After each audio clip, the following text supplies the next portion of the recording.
가을이 왔죠. 참 여행하기 좋은 계절인데 갑자기 날씨가 더워져가지고 이게 가을이 온 건지 만 건지 약간 헷갈립니다. 제가 아는 한 의사 부부가 이제 미국의 교환 교수로 갔었는데 이제 자녀들이 어린 시절에 좋은 추억을 좀 선물하고 싶어서 제법 큰 비용을 들여가지고 자기들이 이제 인디애나에 살고 있었는데 그 곳에서 그 캐나다 국경지대에 있는 나이아가라 폭포로 이렇게 이제 여행을 가게 됐답니다. 예.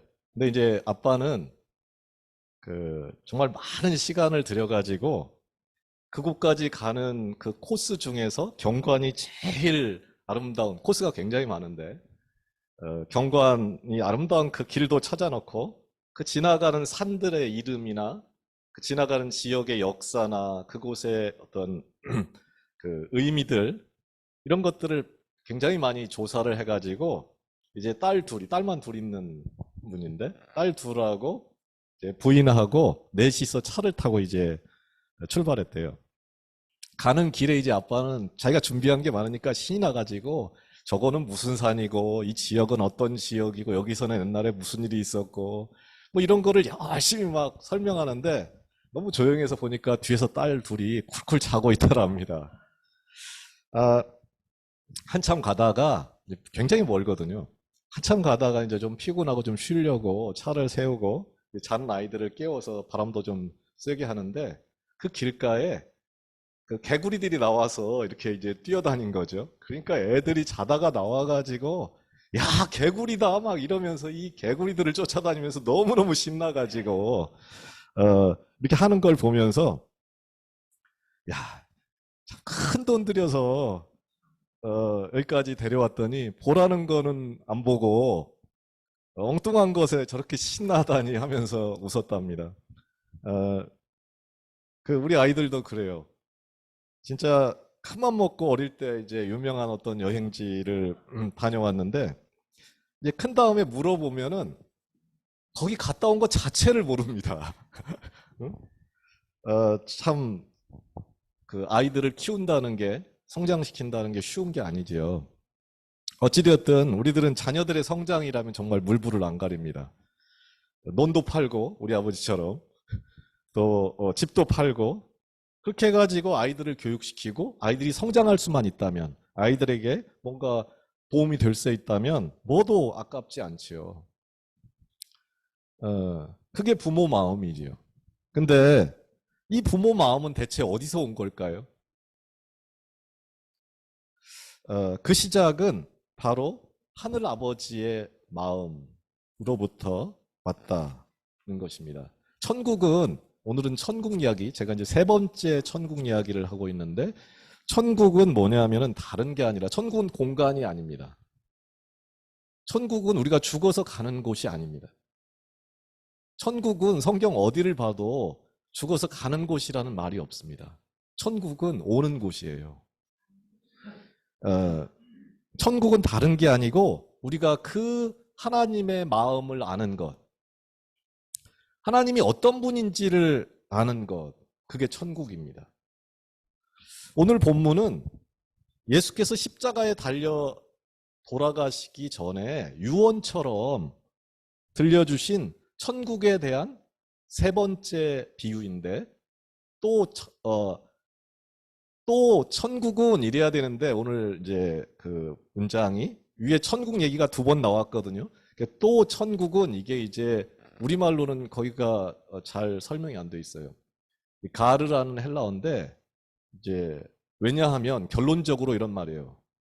이 부분이 예수께서 이 땅에서 제자들에게 하고 싶었던 가장 중요한 문장이었다는 거예요. 그게 천국을 말해주는 결정판 이었다는 거죠. 14절에 보면 또 가로 열고 천국은 이런 말입니다. 또 천국은 어떤 사람이 타국에 갈 때 그 종들을 불러 자기 소유를 맡김과 같다. 다시 말하면은 이제 타국에 갈 때 그 종들을 불러 자기 소유를 맡기는 어떤 사람이 천국이다. 이런 말입니다. 조금 우리말은 조금 다르게 돼 있죠. 그거를 맡기는 게 천국이다 이렇게 이제 생각할 수 있는데 이런 번역은 개역개정하고 한두 군데밖에 없는 것입니다. 모든 영어 성경은 다 이 사람이 천국이다 이렇게 말하고 원문도 그렇습니다. 대체 그 사람이 어떤 사람이길래 그 사람을 천국이라고 할까요? 본문 전체를 요약하면 오늘 이제 좀 길었는데 무슨 말인지 다 아시겠죠? 아주 평이합니다. 누구보다 자기 종을 잘 알고 있던 이 어떤 주인이 타국으로 멀리 떠나면서 모든 종들을 다 부릅니다. 그래서 5달란트, 2달란트, 1달란트를 각자의 능력에 맞게, 재능에 맞게 맡기고 떠납니다. 이제 달란트는 몇 번 말씀드린 대로 6천 데나리온, 그러니까 20년 월급에 해당한다. 한 푼도 안 쓰고 모은 돈이니까 한 달란트도 어마어마하게 당시의 화폐 돈으로 가장 큰 돈을 말하는 거예요. 정말 큰 돈을 주고 떠났다. 근데 5달란트와 2달란트 받은 종은 바로 가서 일해서 2배로 재산을 불립니다. 반면에 1달란트 받은 종은 그 돈을 땅에 안전하게 묻어놓죠. 그리고 아주 오랜 시간 후에 가장 긴 시간이 흐른 후에 주인이 돌아와서 결산을 합니다. 2배로 재산을 불린 종들은 그 충성한 것에 합당한 칭찬과 또 더 큰 역할을 부여받고 상급으로 뭘 갖냐면은 주인의 즐거움을 받습니다. 선물로. 주인의 즐거움, 하나님의 즐거움을 받게 된다는 거예요. 그리고 영원한 생명, 곧 천국에 들어갑니다. 반면에 땅에 1달란트를 묻어두었던 이 악하고 게으른 종이라는 이 1달란트를 땅에 묻었던 종은 그 게으른 종이라는 평가를 받고 영원한 형벌에 처해진다. 너무 간단하죠? 왠지 권선징악 같습니다. 이래가지고 성공한 사람은 천국 가고 실패한 사람은 지옥 간다. 좋은 결과를 내놓은 성과를 낸 사람은 천국 가고 게으르고 아무 열매 없는 사람은 지옥 간다. 그렇게 예수께서 죽기 전에 가장 마지막에 할 만한 말은 아닌 것 같지 않습니까? 너무나 평이하고 어디서나 들을 만한 말을 하고 예수께서 돌아가셨다는 것입니다. 이거를 대부분 이제 너무 평이하니까 이제 뭔가 의미를 찾아야 되겠죠. 그래서 이제 대부분 이 본문에 나오는 종들을 누구라고 해석을 하냐면은 교회나 성도다 이렇게 하고 달란트는 이제 성도들에게 준 은사를 말합니다. 그러니까 단어 자체도 은사라는 말입니다. 달란트가. 그 은사라고 적용을 해가지고 성도들이 그 은사, 자기가 받은 은사, 찬양을 잘하는 사람은 찬양으로 뭐 여러 가지 그 봉사를 잘하는 사람은 봉사로 그 달란트를 잘 활용해서 전도를 잘하는 사람은 전도를 이렇게 해가지고 그 하나님의 나라를 확장하는데 그 은사를 그 사용한 그러한 사람은 영생을 얻고 그 은사를 땅에 파묻듯이 전혀 사용하지 않으면 영벌에 처해진다. 뭐 이렇게 이제 보기도 하고 또 이 본문에 보면 모든 종들에게 달란트를 줬지요. 그러니까 하나님은 모든 사람에게 은사도 주시고 사명도 준다. 여기에 초점을 맞추기도 합니다. 또 종말에 반드시 결산이 있다. 이렇게 하는 것에 초점을 맞추기도 하고 또 주인이 떠나자마자 바로 갔느냐 아니면은 가지 않았느냐 이게 중요하다. 그걸 말씀하시고 싶었다. 이렇게 이제 보기도 하고 이 사람이 왜 땅에 묻었겠느냐? 그 주인을 사랑하는 마음이 없었기 때문이다. 그 주인의 소유를 2배로 늘릴 마음이 없었다. 이렇게 보기도 하고 이 사람은 안전제일주의자였다. 뭐 여러 가지 그 요소를 가지고 오늘 본문에 초점을 맞춰서 이제 해석하고 분석을 합니다. 모두가 다 나름대로 이제 중요한 메시지가 있다고 생각합니다.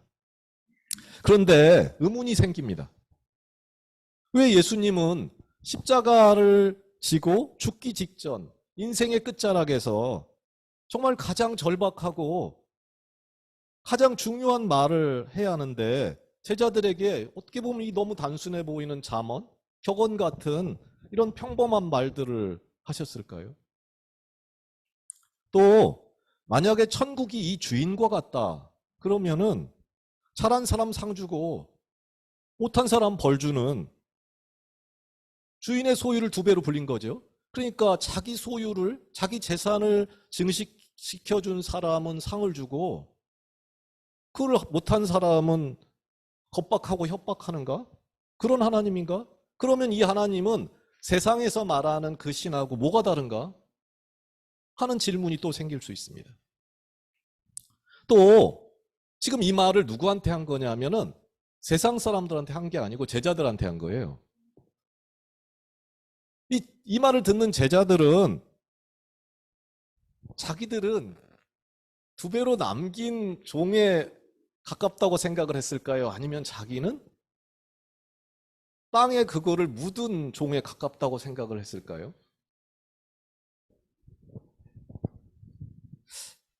그들 생각을 잘 모르겠다. 그러면은 쉽게 우리 자신한테 한번 적용을 해보죠. 여러분과 저는 5달란트 혹은 2달란트를 받은 종일까요? 아니면 1달란트를 받은 종에 더 가까울까요?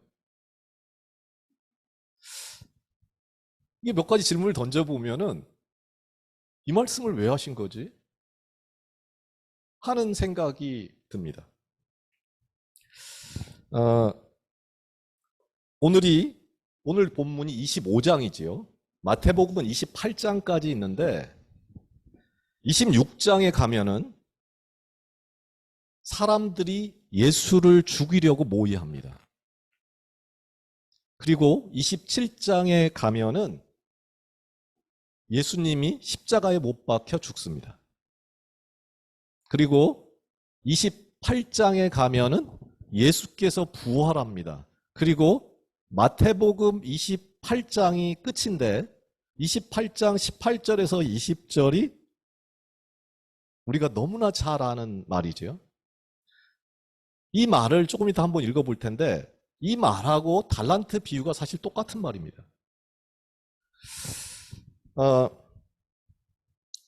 예수께서 십자가에 달려 돌아가는 장면이 뒤에 나온다. 그러면 예수께서 십자가에 달려 돌아가시면서 구원하고자 했던 사람들은 2배로 불린 사람들이었을까요? 아니면 1달란트 받았던 죽어야 마땅한 사람들을 위해서 지금 죽는 걸까요? 전체 분량도 그렇고 오늘 이야기가 꽤 긴데 그 중에 분량도 그렇고 초점이 어디가 있냐면 1달란트 받은 사람한테 가 있습니다. 그러니까 제자들에게 하고 싶은 얘기가 거기 있는 거예요. 사실 이 1달란트 받은 사람은 불만입니다. 아마 시작부터 그는 불만 가득했을 거예요. 왜 나만 1달란트야? 불공평해. 당시 많이 갖는다, 부자다, 의인이었다는 표식입니다. 가난하다, 병들었다, 죄인이라는 겁니다. 출발부터 이 사람은 죄인이에요. 그는 그 틀에서 벗어나지 못하고 있어요. 만약에 이 1달란트를 투자했다가 실패하면 가난뱅이, 죄인으로 전락하는 거예요. 그들은 수백 가지의 율법 조항들을 다 지켜야지 구원을 얻을 수 있다. 유대인들은 그렇게 믿었습니다. 그 엄격한 하나님, 그 중에 하나라도 안 지키면 안 되는 그 엄격하고 엄한 하나님, 완고한 하나님을 늘 생각했습니다. 어깨에 온갖 짐을 지게 하는 하나님을 생각했습니다. 그들은 어떤 하나님을 믿었냐면 방금 나온 것처럼 심지도 않은 것을 수확하는 하나님. 이제 알곡을 거둘 때 알곡을 하려면 이제 지금은 뭐 쉽게 하지만 옛날로 하면 어떻게 합니까? 탈곡기로 막 돌려가지고 바람을 막 일으켜서 이제 쭉정이는 날리고 그러니까 그 해친다 그 얘기는 뭐냐면 채로 이렇게 하듯이 해쳐서 바람에 날리고 이렇게 모은다 이런 거. 그러니까 씨도 안 뿌리고 수확을 하고 어 알곡을 거둘 때도 그 과정 안 거치고 그냥 가서 알곡을 걷는다 그 말이에요. 다시 말하면은 무에서 유를 창조하는 기적의 하나님을 믿었다 그 말이에요. 그러니까 그들은 뭘 기다렸냐면 메시아를 기다렸어요. 메시아만 오면 이 로마 제국으로부터 해방되고 우리 세상 온다. 버티기만 하면 된다. 이 땅에서 하나님의 나라를 이루라는 그 거룩한 사명은 다 잊어버리고 하나님만 오면, 메시아 오면 하나님 나라가 거저 이루어질 거다. 하나님은 뭐든지 하실 수 있는 분이잖아. 그렇게 믿은 거예요. 그 틀을 깬다는 거는 새로운 방식으로 산다는 거는 정말 쉬운 일이 아닙니다. 이 한 달란트 받은 사람의 특징이 뭐냐면은 책임을 전가하는 겁니다. 누구한테 전가하냐면 하나님한테 전가합니다. 내가 당신 그런 사람인 줄 알았기 때문에 이렇게 했다. 당신 이거 가지고 뭐든지 할 수 있는 분이다 이거죠. 이렇게 된 이유가 내가 이렇게 사는 이유가 내 인생 꼬라지가 이렇게 된 게 당신 때문이다. 이 말이에요. 핑계와 변명, 투덜거림과 불평을 입에 달고 사는 사람들 있죠. 모든 책임 전가를 그 책임 전가들은 남을 막 말하는 사람들도 결국에 그 끝을 따라가 보면 누구한테 결국은 손가락질과 책임 전가를 하는 거냐면 하나님께로 합니다. 모든 불평, 불만과 이 책임 전가는 어디로 끝내 향하게 되어 있냐면 하나님께로 향하게 되어 있습니다. 그들은 주인을 주인으로 인정하지 않습니다. 다시 말하면은 하나님을 하나님으로 인정하지 않습니다. 그래서 다른 사람 다 갈 때도 자기는 안 갑니다. 내가 우선이거든요. 내가 위험에 빠지는 것, 나에게 해가 오는 것. 그들은 교회를 다녀도 내가 감당할 수 있는 수준에서만 하나님의 일을 합니다. 내 삶이 보호되는 안전망 안에서만 하나님을 믿습니다. 만약에 그거를 넘어서야 되는 상황이 왔다. 하나님께 책임 전가를 하고 또 심지어 하나님을 내 삶에서 쫓아내고 죽입니다. 그게 26장으로부터 시작되는 일입니다. 26장의 출발이 어떻게 되냐면 예수를 죽이려고 모의합니다. 근데 이 주인은 악한 종의 자기에 대한 그 험담에 대해서 반응을 안 합니다. 그러고 나서 뭐라고 하냐면 내가 나를 그런 사람으로밖에 보지 않았다면은 그 달란트 은행에 맡겼으면 지금 원금과 이자를 받았을 거 아니냐. 변명 좀 그만해라 라고 말합니다. 이 말은 뭐냐면은 내가 돈을 원했다면은 훨씬 더 많은 돈을 벌 방법이 있었다 그 얘기예요. 본문은 오랜 시간 후에 정말 오랜 시간 후에 주인이 왔다 이럽니다. 이자가 1%만 돼도 100년이면 2배가 됐죠. 당시에는 현금이 귀하던 시대예요. 그래서 현금을 가지고 있는 사람이 2배를 버는 거는 일도 아닌 시대였습니다. 성경에 봐도 문화 얘기도 나오죠. 10배 이렇게 버는 거는 일도 아니었어요. 돈을 가지고. 그리고 은행에 맡겨도 오랜 시간이면은 그게 눈덩이처럼 불어서 돈 버는 게 목적이었으면 종들한테 안 맡겼어요. 이 주인의 목적은 돈이 아니었던 거예요. 그럼 뭘까요? 돈이 목적이 아니면? 이 주인의 목적은 돈이 아니라 이 종들의 성장, 우리가 자녀들이 성장하기를 바라듯이 종들의 성장, 자기 기쁨을 나눌 사람, 자기와 함께 일할 사람, 사랑하는 사람을 원했던 거예요. 자녀를 원했던 거예요. 가족 관계를 원했던 거예요. 돈이 목적이 아니었던 거예요. 그 주인의 기쁨, 이거를 다른 말로 하면 성경이 굉장히 많이 나오는 말인데, 이게 주인의 기쁨이 하나님의 기쁨인데, 사람은 두 종류로 그냥 나눕니다. 마음에 하나님의 기쁨이, 진짜 주변에 너무너무 힘든 일이 많아요. 근데 그 속에 하나님의 기쁨이 있는가? 정말 저 사람은 너무 풍족해요. 근데 그 속에 하나님의 기쁨이 없는가? 내 기쁨 말고 하나님의 기쁨이 있는 사람인가, 없는 사람인가로 나눠진다. 하나님이 원했던 것은 돈이 아니고 하나님의 기쁨을 그들에게 주고 싶었던 거예요. 그렇다면 이 한 달란트 받은 종의 오해, 그 주인을 오해했잖아요, 지금. 그 오해는 어떻게 해소될 수 있을까요? 진짜 그 어떤 주인, 그분의 진정한 모습은 뭐였을까요? 그게 제가 두 번이나 말씀드렸던 마태복음의 뒷부분에 쭉 서사시처럼 크게 그려집니다. 26장은 예수를 죽이려고 하고 27장은 예수를 십자가에 못 박아 죽입니다. 28장은 부활하시고 제자들에게 다시 명령을 줍니다. 다시 달란트를 주는 거예요. 다시 가라고 하는 거예요. 그게 마태복음의 끝입니다. 다시 말하면은 그 주인은 엄한 주인이 아니고 자기 종들을 위해 죽는 주인이었던 거예요. 사람을 위해 이 땅에 오시고 사람을 위해 죽는 아버지로서의 하나님인 것을 보여준 거예요. 그래서 그게 천국인 거예요. 마태복음의 마지막 말씀은 달란트 비유의 결론에 해당합니다. 28장 18절에서 20절은 이렇게 되죠.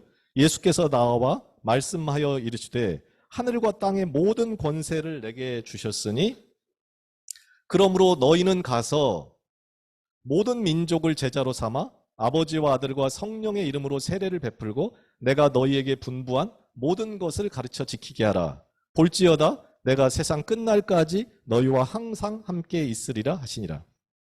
저는 이 달란트 비유의 해석이 마태복음 26장, 27장, 28절이라고 생각합니다. 그 결론부가 바로 그러니까 내가 항상 함께 할 테니 너희는 가라 라는 것입니다. 갈 때 내가 함께 간다.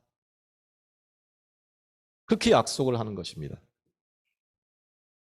그리고 그 나라를 만드는 일, 그 나라를 확장하는 일, 그거를 통해서 영원한 기쁨, 영원한 생명을 얻게 될 것이라는 축복으로의 초대입니다. 우리는 너나 없이 하나님 자신, 이제 우리 자신에 대해서도 그렇고 하나님에 대해서도 착각합니다. 먼저 내가 가진 소유에 대해서 우리는 착각합니다. 그게 그 기쁨이 그 소유로부터 올 수 있다. 일시적으로 기쁨이 없는 건 아니죠. 그렇지만 그게 영원한 기쁨, 참 기쁨이 될 수 있다. 그렇게 생각하며 사는 때가 있습니다. 그러나 오늘 본문은 그 영원한 기쁨, 참 기쁨은 오직 하나님의 소유를 확장하는 곳에서 온다. 하나님이 내게 맡긴 일을 할 때 온다. 라는 것을 보여줍니다. 우리는 하나님을 두렵고 엄한 분으로 생각합니다. 그러나 그는 나를 위해 죽으시는 내 아버지라는 것을 알려줍니다. 우리는 기도만 하면은 하늘의 별도 따다주는 그런 하나님, 그 기적의 하나님을 늘 생각합니다. 그런데 오늘 본문은 그분은 우리와 함께 하나씩 정말 오랜 시간에 걸쳐서 함께 하나님의 나라를 만들어가는, 그렇게 하기 원하시는 하나님임을 봅니다. 나를 통해서 일하시는 하나님, 나와 함께 일하는 하나님, 그 시간이 아무리 오래 걸려도 그 하나님임을 보여줍니다. 2달란트, 5달란트를 가지고 일할 때 나와 함께하는 하나님, 그때 은사도 주고 힘도 주고 그러면서 하나님의 나라에 합당한 사람으로 바꿔가고, 그 작은 일 했다고 본문에 여러 번 나오죠.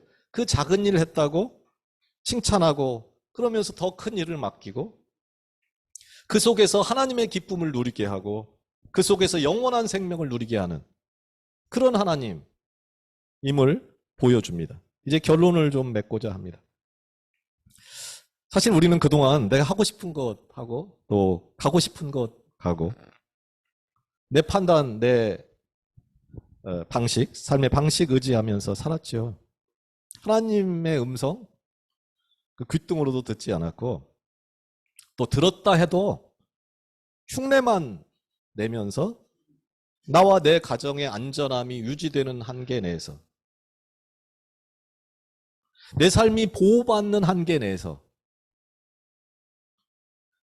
그 한 달란트를 그저 돌려주는 것, 그거 받고도 하나님이 감지덕지할 거야 라고 생각할 수 있는 그런 삶으로 만족하며 살았을 수 있습니다. 그런데 그렇게 살아가던 악하고 게으른 자, 나밖에 모르던 자, 그 자를 불러서 하나님의 생명, 하나님의 기쁨, 그걸 주려고 자신의 생명을 십자가에 못 박은 그 예수 그리스도의 사랑, 그 음성, 그거를 오늘 달란트 비유는 말해줍니다. 하나님은 완고하신 하나님이 아닙니다. 그분은 나를 통해 일하시고 나를 통해 천국이 임하게 하시고 나를 믿고 은사를 위탁하고 위탁한다는 건 전적으로 맡긴다는 말이에요. 하나님이 그냥 맡기고 끝난 거예요. 내가 안 쓰면 끝나는 거예요. 내가 성장할 기회를 주고 또 주기 위해서 모든 것을 잃어도 상관없는 포기하지 않는 그 내 아버지 되신 하나님임을 보여줍니다. 노예가 이렇게 고치를 뚫고 나오는 게 진짜 힘들지요. 그죠?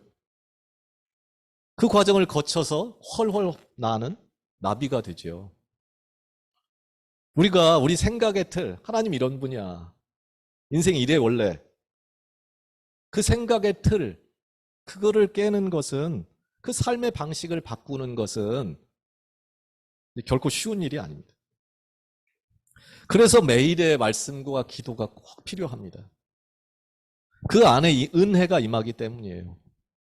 이 한 주간도 말씀 읽고 기도하는 시간에 하나님 마음하고 여러분 마음이 만나는 그 스파크, 그 불꽃이 튀기는 역사가 일어나기를 원합니다. 달란트 비유는 하나님이 자기 목숨을 내놓으면서 하나님의 기쁨으로 나를 초대하는 그 아버지 하나님의 마음을 보여줍니다. 혹 우리 주변에, 여러분 주변에 악하고 게으른 종처럼 진짜 시킨 일도 안 하는, 말 정말 안 듣고 부담만 주는 그런 사람들이 혹시 있나요? 나 자신이 그렇죠. 원하기는 이 한 주간에 이들을 위해 기도하고 이들이 하나님의 나라로 올 수 있도록 예수 그리스도의 마음을 품고 너희는 그들에게 가라 말씀하시는 그 하나님의 음성을 듣고 순종하는 우리가 될 수 있기를 원합니다. 다른 어떤 기쁨, 즐거움이 아니라 우리 마음 속에, 우리 심장 속에 하나님의 기쁨이 머무는 그런 한 주가 되기를 축원합니다. 기도하겠습니다. 하나님 아버지, 표면적 그리스도인으로 겉모양만 그리스도인으로 살았습니다. 선을 지키는 한도 내에서 나에게 피해가 안 가는 선에서 부담 안 가는 수준에서 사람들을 품고 용서하고 판단하며 종교인으로 살았습니다. 제가 바로 악하고 게으른 종입니다. 제가 바로 한 달란트 받은 불평하며 하나님께 책임을 전가하던 종입니다.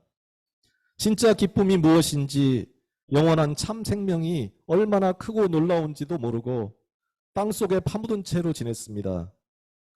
나를 통해서 하나님 나라가 만들어지고 나를 통해서 하나님 나라가 확장되는, 나를 통해서 일하시는 하나님, 나를 통해서 하나님의 나라가 다른 사람 가슴에 심어지는 이 비밀, 이 은혜를 삶 속에서 구체적으로 실천할 수 있도록 인도해 주시옵소서.